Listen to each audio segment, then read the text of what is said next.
Hi fam, welcome back to my channel. If you're new, welcome. My name is Akupeze and I'm a Christian content creator based in Lagos, Nigeria.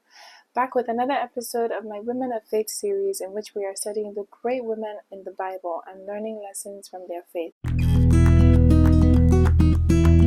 For the past few weeks, we have been studying the wives of King David, the literal kingdom wives. And so this week we are continuing on with one of his most mysterious wives, and that is Ahinoam of Jezreel. So I hope you did the reading last week because it is the same reading for this week. And it is quite long, so I'm only going to be focusing on the parts that were highlighted to me, and I'm also going to be sharing an article that I found online that I felt was really helpful. So let's get right into it. The first time we are introduced to Ahinoam of Jezreel, it's like that is her tagline. First of all, Ahinoam of Jezreel. She's never mentioned as just Ahinoam. It's always Ahinoam of Jezreel. So the first time we are introduced to her is in 1 Samuel 25, and it's so intriguing because it is during the story of David, Nabal, and Abigail that we are introduced to Ahinoam of Jezreel. And if you remember last week's study, David ended up marrying Abigail. So Abigail is essentially Ahinoam's co-wife or sister wife, or what they call it. So I'll start from verse 39. It says, when David heard that Nabal was dead, he said, "Praise be to the Lord who has upheld my cause against Nabal for treating me with contempt. He has kept his servant from doing wrong and has brought Nabal's wrongdoing down on his own head." Then David sent word to Abigail asking her to become his wife. His servants came to Carmel and said to Abigail, "David has sent us to you to take you to become his wife." She bowed down with her face to the ground and said, "I am your servant and ready to serve you and wash the feet of my Lord's servant." Abigail quickly got on a donkey and, attended by her 5 female servants, went with David's messengers and became his wife. And in verse 43 we are told, David had also married Ahinoam of Jezreel, and they were both his wives. But Saul had given his daughter Michal, David's wife, to Paltiel, son of Laish, who was from Galim. I'm just like, sorry, is that it? David had also married. That they had also makes me feel like, David was probably married to Ahinoam of Jezreel before he married Abigail. And then, it also reminds us that David's first marriage to Michal, was still standing even though she had been given off to another man. So interesting that it's just slipped in that, these were both his wives. And by 1 Samuel 27, David is now on the run. It says, David thought to himself, "One of these days I will be destroyed by the hand of Saul. The best thing I can do is to escape to the land of the Philistines. Then Saul will give up searching for me anywhere in Israel, and I will slip out of his hand." So David and the 600 men with him left and went over to Achish, son of Maok, king of Gath. David and his men settled in Gath and Achish. Each man had his family with him, and David had his 2 wives, Ahinoam of Jezreel and Abigail of Carmel, the widow of Nabal. The fact that she's also always mentioned before Abigail lets me know, or gives me the impression, that she was the first wife, obviously ignoring Michal because right now she's married to another man.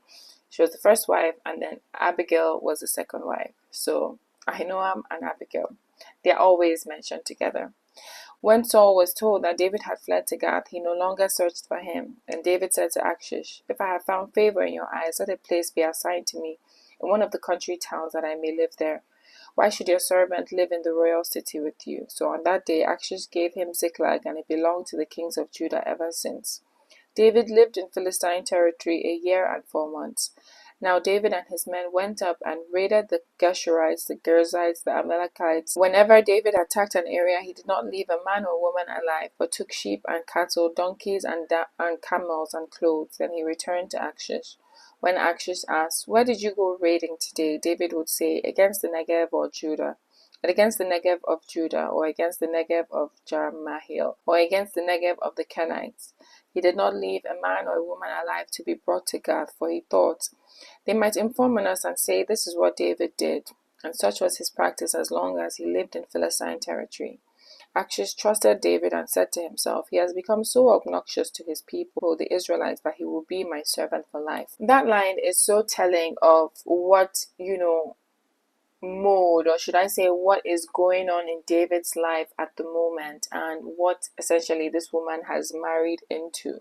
Because David is a fugitive, he's on the run, he is not even with his people at all because of this whole tension with him and Saul.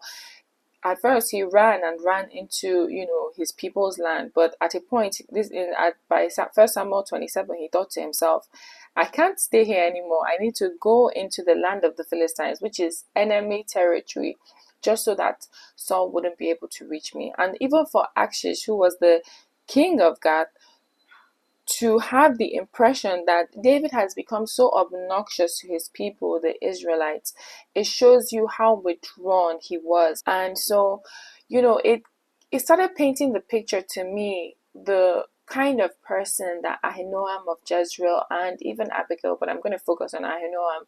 You're with a man who is on the run, and if he's on the run, you're on the run too. Like, I don't know, while I was reading the study, I kept thinking of that Beyonce and Jay-Z song, On the Run. Like, it's all fun and games to say it and to sing it, but imagine living that life. Like, you're always on the move, always lying and battling and pretending, and it's just not comfortable. You're just not settled. You're just constantly moving. And this woman was constantly moving with him, these women.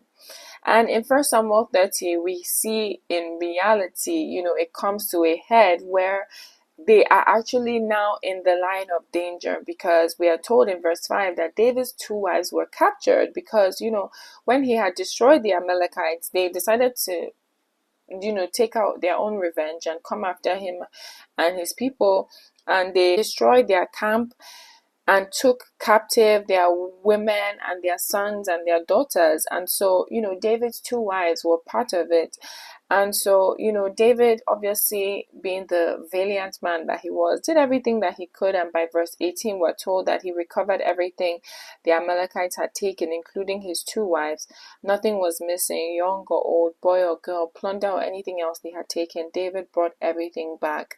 And so, yes, they were rescued, but imagine being captured because of your husband, like because of the man that you love, and just how tense that life would be, just being with a fugitive, being on the run, like being loyal to this man that is just carrying you up and down and putting you in the line of danger. But loyalty pays, and resilience pays, because by 2 Samuel 2, when David is anointed king and rightfully put in his position as king after Saul had died, we are told that he went there with his 2 wives, Ahinoam of Jezreel and Abigail, the widow of Nabal of Carmel.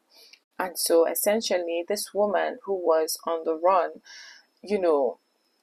became the queen of Israel. And so, in the Bible readings, we're not really told much about Ahinoam, except for the fact that she is of Jezreel and that she is David's wife. But there was a article I saw in on samthiesworld.com. I'll leave the link in the description box.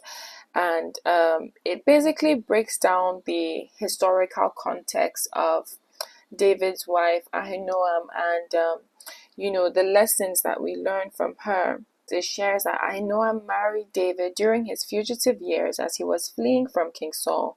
David had already been anointed by Samuel as a future king, but Saul was driven by jealousy.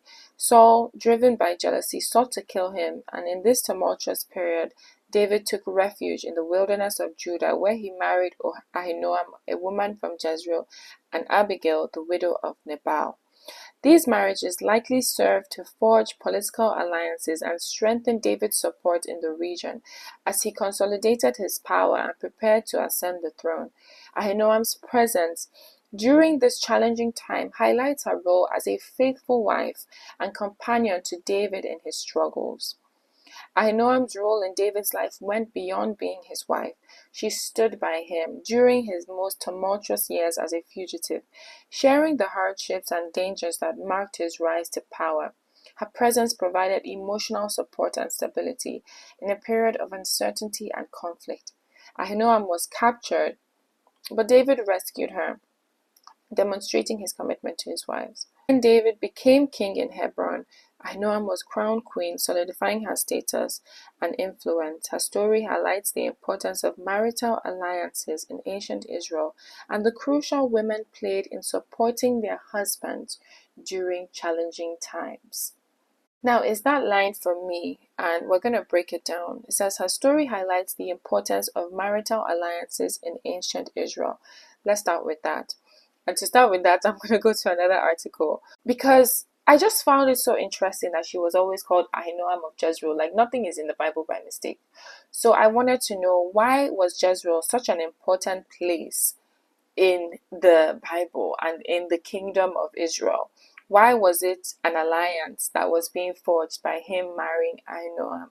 And essentially, the long and short of it is that Jezreel was essentially like a junction. You had to pass through Jezreel to get through the different territories.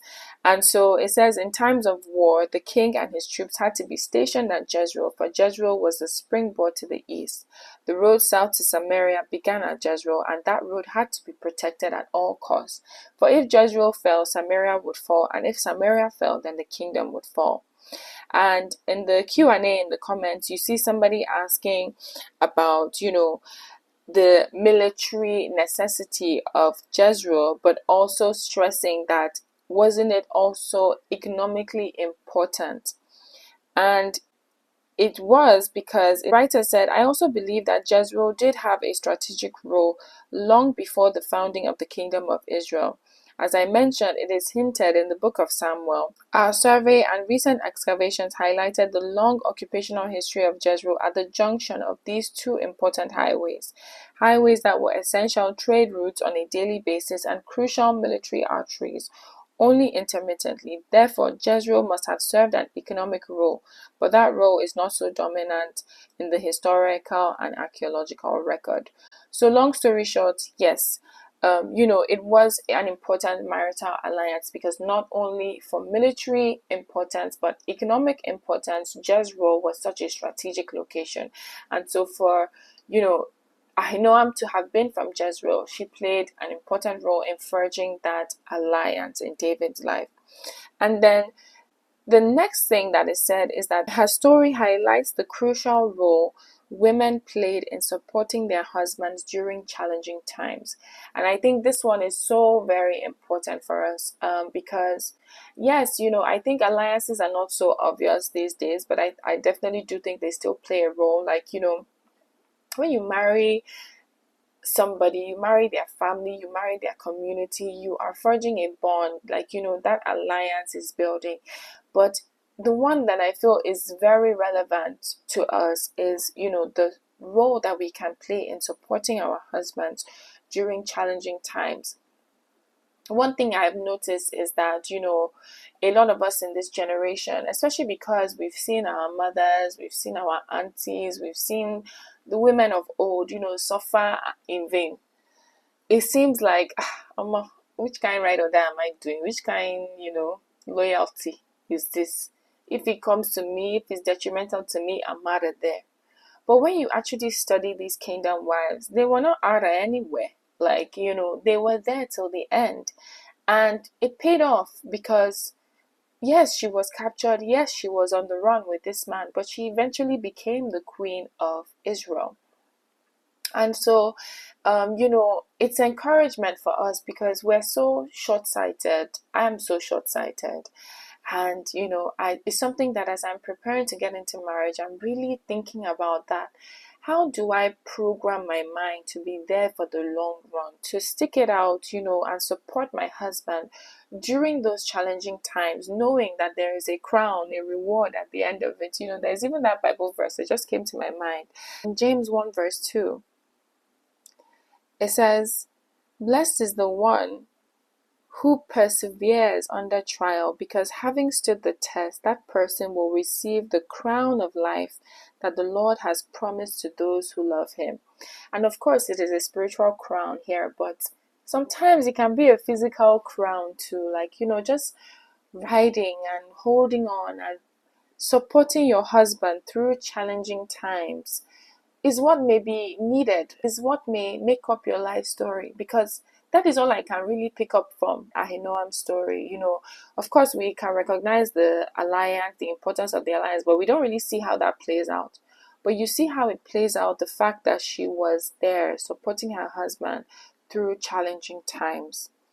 And it's so sad because something else that I kept picking up on was the fact that, she was the mother of Amnon, who was, you know, Jesus. I don't even like to talk about his own story, but he was, like you can see in this article, it says, he was David's firstborn son, and he had a tragic tale of raping his half-sister Tamar, and he was subsequently murdered by his half-brother Absalom. And this revealed the intricate and troubled dynamics within David's family. I think it's something that you can't help but think about when you think about Ahinoam. And, I just wonder how she was as a mother that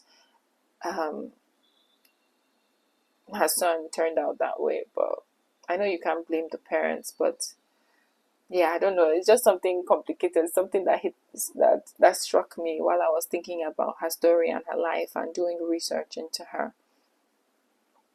But anyways, yeah, I think the best thing that I feel like we can learn from Ahinoam's story is the importance of supporting our husbands through challenging times.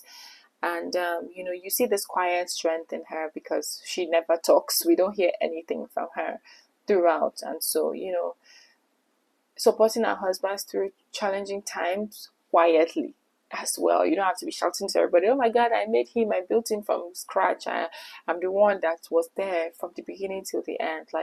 Your story will speak for itself. I also learned that from her.